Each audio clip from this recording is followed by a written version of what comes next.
Welcome back, everybody, to another episode of the Depot Dive. I'm your host, Ross McCorkle, and above me here on the screen, as always, my co-host, Joe Clark. Joe, the Steelers are 3-0. This is something that has only happened on 3 other occasions over the last 25 years, and they now have a chance to go 4-0 for just I guess it would be the third time since 1979. They did it in 2020. In that season where they ended up going, 12-0 before their first loss with Ben Roethlisberger in one of his final seasons. And so this is nothing to sneeze at for the Steelers, and their playoff odds are already at like something 75% based on the 3-0 start. So very, very exciting time to be a Steelers fan. Joe, how's this week been for you? A lot of positive storylines surrounding the Steelers, which is way more fun to write about. Yeah, and it's also been kind of nice to see the rest of the AFC North's been struggling a little bit. The Browns are 1-2, lost to the Giants. The Bengals are 0-3. So, we've talked a lot about how difficult this division is and how tough it's going to be for the Steelers down the stretch and the importance of getting off to a hot start. And they've done so, and some of their peers in the division have not. So, it's been a very promising start on that front. And obviously took care of business against a Falcons team that looks a little bit better than they did when the Steelers played them week 1. The Chargers were 2-0 heading in, took care of that one. So some solid wins early in the ledger, and that's always good. Yes, I think I was reading something that Alex linked to us, and it was based on the power rankings right now from a few different sources, just kind of what the strength of schedule looks like for the Steelers' remaining opponents based on power rankings currently. And it actually looked pretty friendly for the Steelers. Obviously, it's still early in the season. A ton can change. A ton will change. But these are the reasons why it's, sometimes maybe, and I think we did this ourselves, not worth overreacting to the schedule when it comes out and just looking like, oh my gosh, this looks so difficult.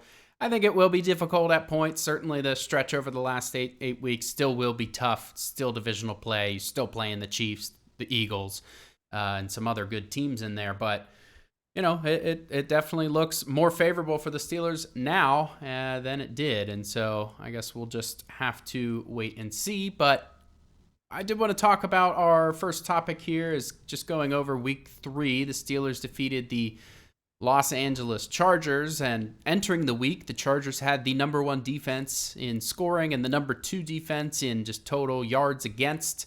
The Steelers have since wrestled that away and now hold the number 1 spot in both of those major categories for the defense. Joe, what are your high-level takeaways, and maybe focusing on the defense here a little bit at first?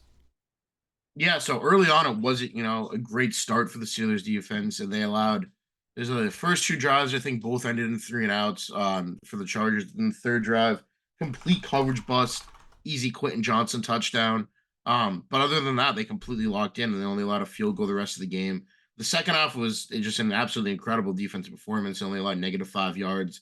They locked in against the run game. J.K. Dobbins had a few, they had a 9-yard run, a 6-yard, a couple like chunk gains in the first half. The second half, he did nothing.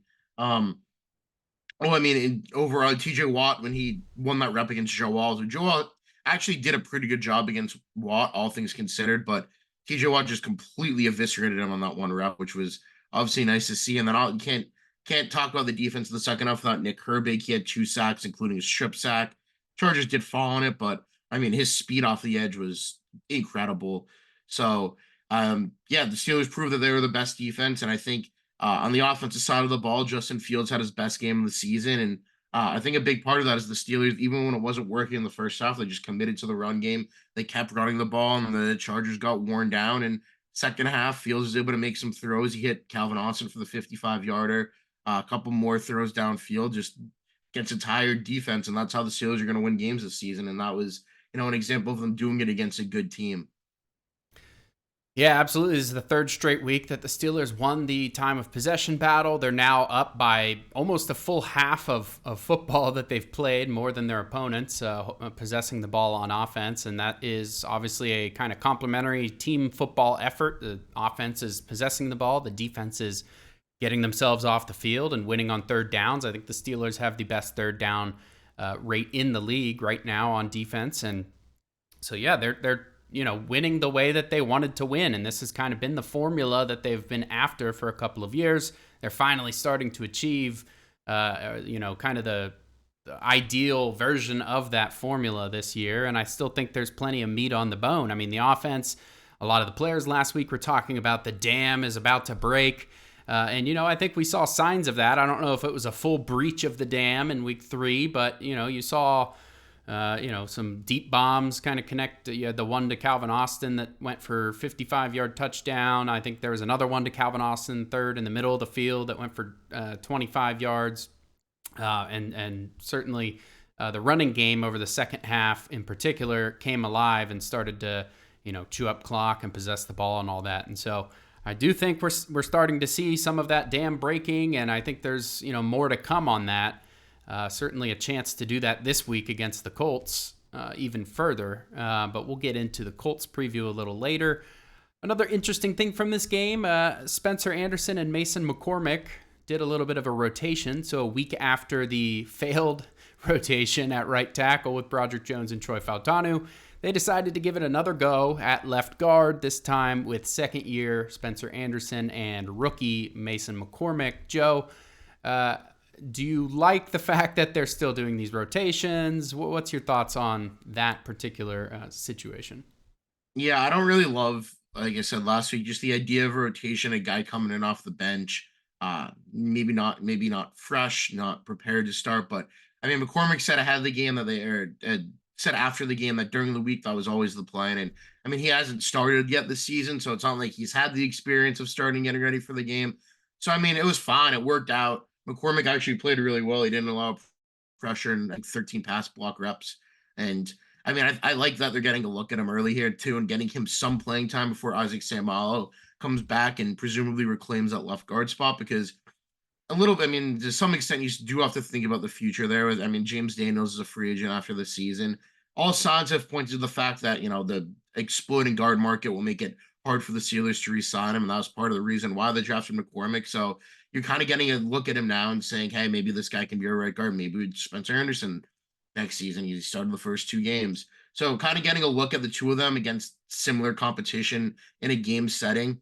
I mean, it's not entirely future planning, but it doesn't hurt in that regard. But I thought McCormick played pretty well. And then he also came in, I think, on some tackle eligible packages. He played that they apparently weren't going to have for Broderick Jones, and then had that the plan was no matter what. As I think they said after the game. So McCormick came in and worked on those, and it worked out well. I mean, I don't like the idea of the rotations necessarily, but in this case, it worked out a heck of a lot better than it did the week before. Yeah, I did a film breakdown of Mason McCormick's first effort. It was solid. There's some definite things to work on. The biggest thing that stuck out, and Mike Tomlin talked about this on Tuesday, was McCormick's finish mentality. He's always attempting to finish plays. He plays to or even through the whistle. You could see he was starting to get under some of those defensive players' skins on the Chargers, just with how he's finishing those reps. And he didn't get penalized for it. The only thing there is I would warn, he is kind of playing through the whistle. There's going to be times where maybe that could be an issue, but I think it's overall a better thing than it is an issue. So, I think overall his play was solid. I think, once Seumalo returns, you're probably looking at them only getting involved maybe through a tackle eligible package, and that might include both Anderson and McCormick. And so maybe you'll see 5-6 snaps a game for each of them once Seumalo returns, if that much. I mean, that's going to be based on the matchup and whether or not they want to run that tackle eligible package against any given opponent. And so we'll see how that progresses moving forward, but certainly a bright future for the offensive line. That makes 3 solid debuts for all 3 of the rookie offensive linemen, Fautanu, Frazier, and McCormick. And so bright future ahead for that group. Calvin Austin III, he had a kind of a breakout game of sorts. What was it? How many receptions did he end up with? It was 5, I believe. 5, I think. Yeah, let me pull it up here. He had 4 for 95 and a touchdown on 5 targets. And, I think a lot of people have kind of been waiting for this from Austin, especially dating back to training camp. There was a lot of chatter coming from some of his peers and some of his coaches, like wide receiver coach Zach Azzani, just praising him and, calling him a leader of the room. He's doing all the right things, but the production through, essentially it was just 1 year of play last year, wasn't great. And finally, he's getting involved after a slow first couple of games this season. Joe, do you think Austin is this is a sign of things to come and him being involved more? Or you think this was just a happenstance with this one game? I don't think we're going to see this sort of 4 for 95 going forward, but I think we can see him now that, Justin Fields, he showed Justin Fields what he can do. He might turn to him more, and he could be a guy that gets, 3-4 receptions a game, maybe not for the yardage total, but I mean, one thing I kind of liked is he had a ball that was, I think it was along the sideline, was thrown a little bit high, that he had a nice play on to pull in, and that was something that we hadn't really seen from him in the past. Like we've talked about it extensively, just his catch radius has been so low, and that's kind of been, limiting what he can do, but he made that play there, and then throughout the game just continued to make plays. And given that, I think, yeah, I mean, why not turn to him? Why not give him a few more targets and a few more looks? Because the rest, I mean, Scotty Miller played well on Sunday. I think he only had 2 catches for 39 yards, I want to say. 31. But I mean, 31. Well, 31. Yep. Yeah, okay. Close enough. 8 yards off. But so he played pretty well on Sunday. But Van Jefferson hasn't done a whole bunch of anything. And he would miss most of the week 3 game, but I mean, I would expect Calvin Austin to get kind of more of an uptick. Get him involved, maybe on some bubble routes, some shorter routes with blockers in front of him, and let him use that speed. I mean, he caught that ball in the middle of the field and took off on that 55-yard touchdown. Like nobody was catching him. Yeah. So I would like to see him involved in those settings a little bit more, just to get him out in space and use his speed in areas where he can make an easy catch and just run after the catch. Yeah, absolutely. And I was impressed by Scotty Miller. That one catch along the left sideline was really a significant play in that game, breaking that tackle and making that happen. You don't expect a lot of yak to come from a guy like Miller, but he made it happen on that play, and good on him for that. But yeah, I thought it was kind of interesting that those receivers were having solid performances while Van Jefferson was out. Van has been the number 2 receiver and hasn't really done much with it. Unfortunately, I think a little bit lower than expectations even, which were kind of low to begin with. And so, yeah, I mean, yesterday there was a report from Graziano basically saying that he expects the Steelers to remain players in the wide receiver market up until the trade deadline, which is, I believe, at the end of October or early November. They moved it back a week, so I can't remember the exact date.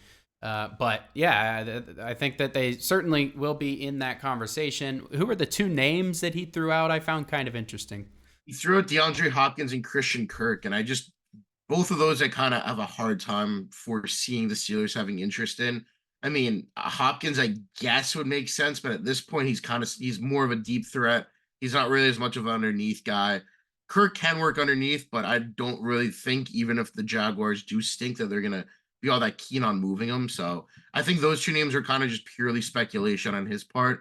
But I mean, as the deadline hits and, teams start to falter, then I think we'll see, the same bevy of names that pop up. I mean, it's not going to be anybody that gets you really excited, but I mean, maybe it's like a Darius Slayton who got a restructured contract, but the Giants, continue to struggle. He could be a guy they look to move.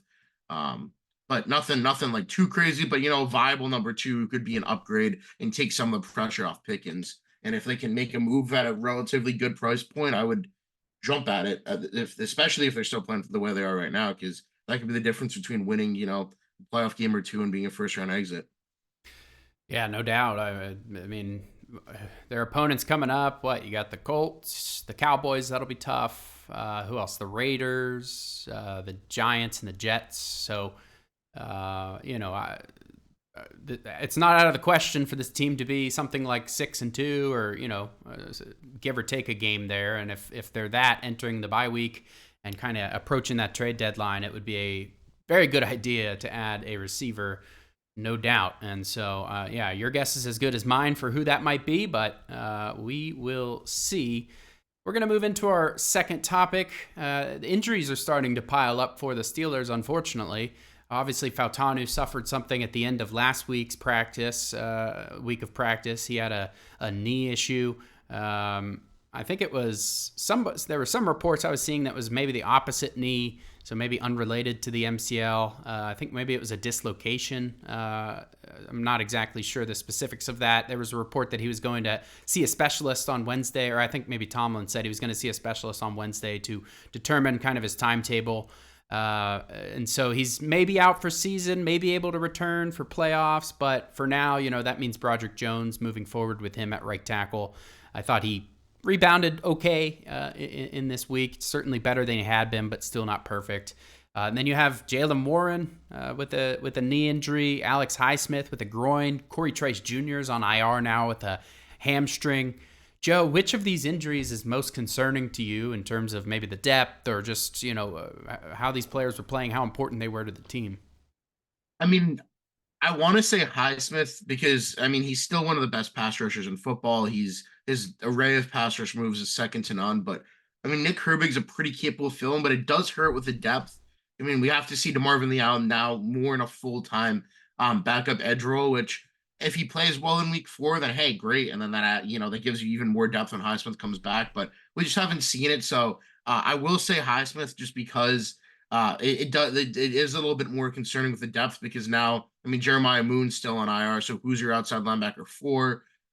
You're really just rotating in 3 guys, which is fine. More reps for TJ Watt's never a bad thing. But if, the defense gets tired, which so far because of the ball control offense hasn't been too much of an issue, but just something to think about, in the back of your head. And honestly, the Trice injury kind of hurts because we've talked about how Pittsburgh's cornerback depth is like pretty thin. Last week, Darius Rush was a game day inactive. He was a healthy scratch, which meant when Dante Jackson went down for 2 plays after Trice got hurt, James Pierre had to come in and play corner, which, fine, 2 snaps wasn't a big deal, but I made the joke on Sunday that I feel like I've had to write that Dante Jackson gets hurt, like write a draft to get it ready for after he goes down and then he comes back like 3 or 4 plays later. But if you don't have the depth at cornerback, like Trice, he had the interception. He looked to be, a guy who could step in and play close to the level of the starter. And now he's down. So if one of Porter Jr. or Jackson does get hurt and actually has to miss time, then you're looking real thin at quarterback. So that one probably would be number 2 on my list. The Warren injury, I think Jerry Dulac says week to week. Cordell Patterson ran well against the Chargers in week 3, so I'm not too concerned about Warren, especially if he only misses 1 game. Najee Harris can carry and shoulder that load.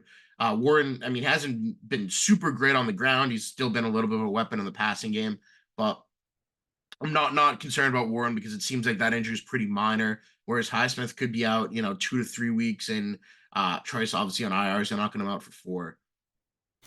Yeah, and they can always call up Jonathan Ward from the practice squad, elevate him, or even Aaron Shamklin. I think it would probably be Ward. I think he looked really good during the preseason, and so there probably wouldn't be a huge noticeable drop off from the running back room if Warren is has to miss a couple of weeks. And yeah, like you said, Patterson has been a pleasant surprise. I think he's running hard. He has a lot of burst. I was surprised by how much burst he has at his age. So yeah, I agree. Probably Highsmith's the most concerning. He is probably the best at setting the edge in terms of defending against the run of the Steelers' edge defenders. Nick Herbig obviously is a little undersized for your typical edge player. I think he has improved against the run, and I think he's been solid, but he's never really had to do that over the course of a full game as a starter. Obviously, you could get tired or get worn down, and certainly being at a huge size disadvantage to NFL tackles is somewhat of a concern. That is where DeMarvin Leal will probably come in because he's kind of an oversized edge player, and he can help set that edge. And so I think this is a huge opportunity for DeMarvin Leal. He's played barely any snaps really through the first 3 games after a pretty impressive preseason and a lot of praise for him from coaches and players and stuff like that. And so big opportunity for Leal. Hopefully he will kind of state his case that he needs more playing time moving forward once Highsmith returns. They talked about him being an inside and an outside player in terms of playing both, and he's just kind of played neither so far. So looking for a little more from him. This is his 3rd year. He's I don't know if he ends up playing not very much this year. What do you do with him next year? It's kind of a confusing situation for the former 3rd round, I believe, draft pick. So Uh, that's what is the injury report looking like, Joe, for both teams? Do you have that pulled up? Yeah. So yesterday, Jalen Warren did not practice due to the knee. Highsmith obviously did not do the groin. Tomlin already ruled him out, and Michael Pruitt out for this week, who also has a knee. Najee Harris didn't practice. They said it was a rest day. There's a report that he wore the sling on his arm on Monday, but Tomlin said that he expects to be, no limitations, all go, and they marked him as rest. If he actually did have, an arm injury and they put him down as rest, they're going to be subject to fines. So I'm not really concerned about the Steelers mislabeling their injury report here. I think Highsmith, or not Highsmith, I think Harris will be good to go 100% on Sunday. Larry Ogunjobi, Cam Hayward, and TJ Watt and Dante Jackson all joined Harrison getting a rest day. Their physical game against the Chargers. No surprise that some of those veterans are getting a day off, first day of practice. Russell Wilson limited with a calf. That's what Mike Tomlin said would be the case in his Tuesday press conference. Isaac Seumalo limited with a pec. That was his return to practice. So good to see Seumalo get some running. And there's a chance he returns this week, which would, be a boost to Pittsburgh's offensive line. And then Deshaun Elliott limited with a quad. Doesn't seem to be any significant worry there, but we'll see what happens on the injury report today. Roman Wilson full with an ankle. Although Jerry Dulac reported that it's going to be a while before Wilson's active. Mike Tomlin said there's some difficulties, with a rookie. He's hurt most of the training on a moving train. So, and Wilson himself said he just wants to keep working, getting better every day. But wouldn't count on Roman Wilson being a contributor in the next few weeks. And then Van Jefferson, he returned late in the game, week 3. He must have got poked in the eye, some sort of eye issue. But once his vision returned, he returned late in the game, and he was a full participant yesterday. The Colts, 3 pretty key contributors did not practice on Wednesday. Quiddy Paye did not go with a quad. Kenny Moore did not go with a hip, and Brandon Smith did not go with a knee. I think Paye left the week 3 game with that injury. So that would be a loss if he's not there, especially because DeForest Buckner is already out. He's on IR, so he will not be on the game. Paye had 5 pressures and a sack against the Bears in week 3, and then he left super late in that game with an injury. Also, Chris Lamons didn't practice for the Colts with a knee ankle. He's a reserve corner, whereas linebacker Grant Stewart and Tyquan Lewis with a calf and a wrist both were full participants. But Paye is a concern there. Kenny Moore is kind of a do-it-all nickel for the Colts. If he can't go, that's going to be a huge loss. And Braden Smith is supposed to be blocking TJ Watt. If he can't go, then whatever plan the Colts had for TJ Watt might not be as much as effective on Sunday. So Yeah. I mean, it's kind of every week that the opposing coaches talk about having a plan for Watt, and I think Pro Football Focus kind of shed some light on what that plan seems to be. They have a new stat, which is the chip rate, so the amount of times a tight end or a running back or whoever else is kind of chipping TJ Watt before they go out and run a route or continue on with their assignment otherwise. And TJ Watt is almost doubling the next highest edge rusher in the league in terms of how much he's getting chipped. He's getting chipped over 40% of the time right now. I think last season they also kind of retroactively did the stat for last season. They had him at about a 19, almost 20% chip rate. This year he's almost at 44% or something like that. So he's getting chipped a ton. That seems to be kind of the default plan for opposing offenses. So, yeah, I think Braden Smith, the concern there, I believe he was also on their practice report leading into last week and ultimately could play. So I think he's just kind of dealing with something. I didn't see any re-aggravation that I read of from this last week's play, but yeah, something to monitor there for sure. And even if he's limited, that's not great against TJ Watt. So moving on to our third and final topic, just kind of looking ahead to week 4 and some interesting things to note. I think the Colts right now, according to Pro Football Focus, have the number 1 offensive line in the league. Obviously, the Steelers' defensive line is kind of holding down that top spot as well. And so you're talking about, good on good in terms of the trench play. And so I think that is kind of my most anticipated thing to watch in this game. Joe, what are you looking forward to seeing? What are some of the things that you're kind of focused on for the Colts? yeah, I want to see the Steelers stop the run the way they did against the Chargers. The Colts enter with a bit of an extra added rushing throughout. The Chargers had J.K. Dobbins and Gus Edwards, both running backs, but Anthony Richardson can use his legs. The Colts will have QB designed runs and they'll try to, mix and match some things. And Jonathan Taylor is obviously one of the best backs in the league. Mike Tomlin talked about him extensively on Tuesday and just everything he can do. And he's had some success against the Steelers in the past. The Colts last year, I think Taylor was out for that game. Was Tyler Goodson was a practice squad elevation at running back, and Zach Moss ran all over the Steelers. So the Steelers kind of have to, sack up here and get ready to stop the run in what's going to be a physical game against the Colts offense line. I mean, Quentin Nelson, one of the top ranked guards in football. Bernard Raymond's another talented offensive lineman there. Ryan Kelly at center. So they got some dudes for sure on that line. And if the Steelers can't stop the rushing attack in a hostile Lucas Oil Stadium environment, it could be a long day for them. So that's really what I'm focused on seeing. But on the flip side is Anthony Richardson has really kind of been bad throwing the football. I mean, he made the one insane throw to Alec Pierce downfield week one. Since then, he's thrown 6 interceptions. He's only completed like 49.3% of his passes. And, it's pretty hard in the modern NFL to be a below 50% passer. And through 3 games, Richardson's a below 50% passer. And I mean, some of the concerns that coming out of Florida is he's not very experienced and he just kind of hucks the ball around and tries to make plays through pure athleticism and arm talent. And so far, it just hasn't worked. And the Colts are 1-2. So I want to see if the Steelers can kind of force some turnovers. And they had 2 in week 2, 3 in week 1, and I don't think that any in week 3. So get back, force a few turnovers, win the turnover battle, pick Richardson off a few times. And I think if they get their pass rush there, he's going to panic and throw it deep. And this could be a big game for Minka Fitzpatrick. This could kind of be the game where he kind of plants his flag again and says, hey, I'm still one of the NFL's best safeties, still a ball hawk, and maybe he comes away with 2 this game. So I definitely want to see them kind of get after Richardson when he does drop back to throw, have some contain on the edge so he can't run, but stopping the run is going to be pretty paramount. And I think Peyton Wilson said yesterday, that's our identity. We want to prove we can be a team that can shut down the run. So let's hope they can do that against the Colts. Yeah, and I think Anthony Richardson, I mean, the Steelers obviously have some preparation now for mobile quarterbacks. They've got Justin Fields to practice against every day and all of that, so that's a positive. But Anthony Richardson's a little bit of a different beast. He's got a little bit more weight on him than a guy like Fields, still very fast.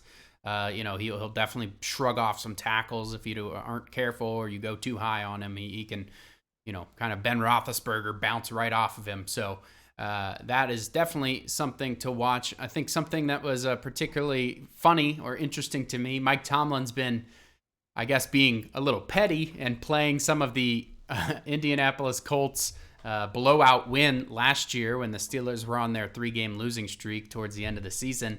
He's playing some of that tape this week, just kind of showing like, hey, this is this is what happened last year. You guys are going to respond. And so I thought that was kind of interesting.